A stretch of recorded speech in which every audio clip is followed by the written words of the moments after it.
Good afternoon, everybody. Myself, Dr. Anupam Mehrotra, presently working as consultant in the Department of Cardiology at Apollo Medics Hospital, Lucknow. I did my MD and DM in cardiology from KGMC, Lucknow, and in practice since last 7 years. So coming to World Hypertension Day, which is being celebrated tomorrow on 17th of May. इस साल की theme है जो world hypertension day की, वो है कि how to correctly measure your blood pressure, कैसे उसको कंट्रोल करना है, how to live longer, and the focus is to increase the awareness among population, especially in low to middle income countries, जहाँ की इसकी ब्लड प्रेशर की जागरूकता कम है, वहाँ पे पब्लिक को अवेयर करना है कि ब्लड प्रेशर क्या है और कैसे इसको कंट्रोल किया जाए, कैसे प्रॉपरली मेजर किया जाए, and accurate BP measurement methods. ये इस साल की वर्ल्ड हाइपरटेंशन डे की थीम है। सबसे पहले ब्लड प्रेशर की बात करते हैं। ब्लड प्रेशर क्या है? Blood pressure is defined as the pressure exerted by the blood against the arterial walls. Conventionally 140 systolic से ज्यादा या 90 सिस्टोलिक से डायस्टोलिक से ज्यादा बीपी को हाइपरटेंशन बोलते हैं, लेकिन अलग अलग तरीके की गाइडलाइंस आती हैं। अभी जैसे कि अमेरिकन सोसाइटी ने बोला है कि 120/80 के ऊपर को हमें ट्रीट करना चाहिए। Now coming to the risk factors, बहुत सारे रिस्क फैक्टर्स हैं जिनसे बीपी का रिस्क बढ़ जाता है। जैसे एडवांसिंग एज, मेल्स में थोड़ा सा प्रेवलेंस ज्यादा है। इंक्रीज इनटेक ऑफ अल्कोहल, जो लोग शराब ज्यादा मात्रा में पीते हैं उनमें बीपी के रिस्क बढ़ जाता है। ओबेस लोगों में, जो ज्यादा वजन जिनका ज्यादा है, उसमें बीपी का रिस्क ज्यादा होता है। तंबाकू सेवन करने वाले या स्मोकिंग करने वाले लोगों में ये रिस्क ज्यादा होता है। जिनकी सीडेंटरी लाइफस्टाइल है, एक्टिविटी लेवल कम है या एक्सरसाइज कम करते हैं, उनमें इसका रिस्क ज्यादा होता है। जिन लोगों में नमक का इंटेक ज्यादा होता है उसमें भी ब्लड प्रेशर का रिस्क बढ़ जाता है। डायबिटिक पेशेंट्स में ज्यादा होता है। कम फलों का इंटेक या कम वेजिटेबल्स के इंटेक से भी इसका रिस्क बढ़ता है, या increase fatty diets, fatty foods का इंटेक या फास्ट फूड का इंटेक ज्यादा जो लोग करते हैं उसमें ये रिस्क ज्यादा होता है। ये सब कॉमनली रिस्क फैक्टर्स हैं जो कि बीपी को बढ़ाने का में सहयोग करते हैं। कमिंग टू इंडियन पॉपुलेशन, करीब 29% of Indian population are hypertensive. Urban में ये करीब 33% पॉपुलेशन में है और रूरल पॉपुलेशन में करीब 25% लोगों में हाइपरटेंशन है। मेल्स में थोड़ा सा ज्यादा है, 1 in every 4 males are hypertensive and 1 in every 5 females are hypertensive. अब बीपी हमें कम क्यों करना चाहिए? Every 20 millimeter systolic blood pressure के reduction and every 10 millimeter diastolic blood pressure के रिडक्शन से ischaemic heart disease and stroke का रिस्क हाफ हो जाता है। एक और फिगर है कि 10 मिलीमीटर सिस्टोलिक या 5 मिलीमीटर डायस्टोलिक बीपी रिडक्शन से 10% मृत्यु का दर कम होता है, रिस्क कम होता है।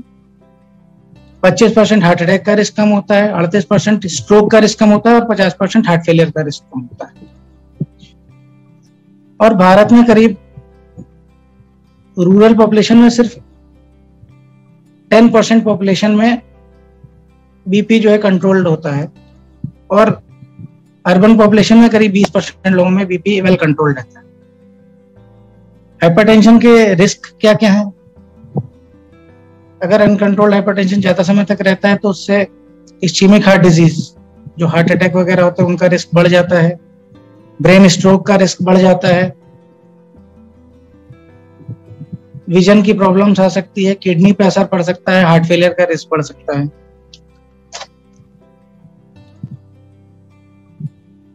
कुछ मेजर्स हैं जो कि हम लोग अगर फॉलो करें, जो कि जिसके लिए हमें ज्यादा एफर्ट नहीं करना है, उससे भी कुछ बीपी रिडक्शन हम लोग कर सकते हैं। जैसे कि वेट लॉस, ऐसा पाया गया कि अगर 10 केजी तक का वेट लॉस करते हैं तो 5 से 20 मिलीमीटर सिस्टोलिक ब्लड प्रेशर का रिडक्शन होता है। फिजिकल एक्टिविटी बढ़ाएं, अगर हम लोग फिजिकल एक्टिविटी यानी कि करीब 30 मिनट का moderate intensity workout, aerobic exercise वगैरह अगर करते हैं, जैसे कि स्विमिंग, ब्रिस्क वॉकिंग या साइकिलिंग, उससे भी हम लोग करीब 5 से 7 मिलीमीटर मरकरी का ब्लड प्रेशर रिडक्शन कर सकते हैं। डैश डाइट यानी कि ऐसी डाइट जिसमें कि फ्रूट्स, वेजिटेबल्स का इंटेक ज्यादा हो, ऑयली फूड कम हो, लो फैट मिल्क प्रोडक्ट्स का इंटेक हो, कार्बोहाइड्रेट थोड़ा सा कम हो, प्रोटीन डाइट हो, उससे भी करीब 5 से 7 मिलीमीटर मरकरी का सिस्टोलिक ब्लड प्रेशर कम होता है। सोडियम इंटेक, अगर हम 1 ग्राम सोडियम रिडक्शन भी करते हैं अपनी डाइट में तो कम से कम 4 to 5 मिलीमीटर मरकरी का रिडक्शन होता है बीपी से। इंक्रीज पोटेशियम इंटेक, 4.6 ग्राम पर डे तक का इंटेक से करीब 5 to 7 मिलीमीटर मरकरी का सिस्टोलिक ब्लड प्रेशर रिडक्शन होता है। अल्कोहल इंटेक कम करने से भी 2 से 4 मिलीमीटर मरकरी का रिडक्शन होता है। Now coming to proper way of measuring the blood pressure, जो कि बहुत इंपॉर्टेंट है। ब्लड प्रेशर मेजरमेंट के लिए सबसे पहले करीब बीपी मेजर करने से आधा घंटा पहले हमें ना स्मोक करना है, ना कैफीन का इंटेक करना है, ना कोई एक्सरसाइज करना है। उसके बाद करीब 5 मिनट स्थिर बैठ के एक फ्लैट सरफेस पे अपना हाथ रख के, किसी भी हाथ में, दाहिने या बाएं हाथ किसी भी आर्म में बीपी मेजर कर सकते हैं। और बीपी कफ एप्रोप्रिएट साइज का लेके, क्योंकि अगर छोटे साइज का कफ होगा तो उसमें फॉल्सली हाई रीडिंग आ सकती है।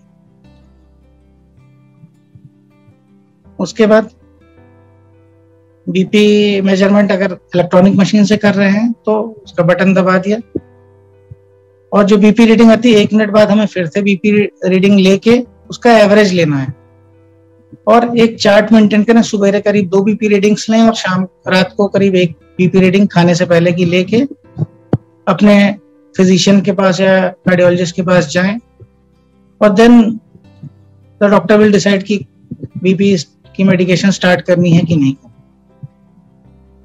और साल में एक बार अपना बीपी इंस्ट्रूमेंट भी डॉक्टरों के पास जरूर लेकर जाएं, क्योंकि कुछ क्रॉस चेकिंग हो जाएगी कि हाँ भाई whether this BP instrument is working well और नॉट। सो और कैसे इसकी अवेयरनेस बढ़ानी है, जैसा कि आप देखते रहते हैं कि टीवी पे भी कितने एड्स आते हैं जिसमें कि बीपी को कंट्रोल करने के लिए बोला जाता है। तो पब्लिक अवेयरनेस ऐसे स्क्रीनिंग टेस्ट होके भी हम अवेयर कर सकते हैं कि कैंप्स हो रहे हैं उससे भी, या रूटीनली जो है 25-30 साल की उम्र से रेगुलरली बीपी मॉनिटरिंग अगर लोग स्टार्ट करते हैं तो उससे भी अवेयरनेस बढ़ती है। ये कुछ मेजर्स हैं जिससे हम ब्लड प्रेशर को कंट्रोल कर सकते हैं।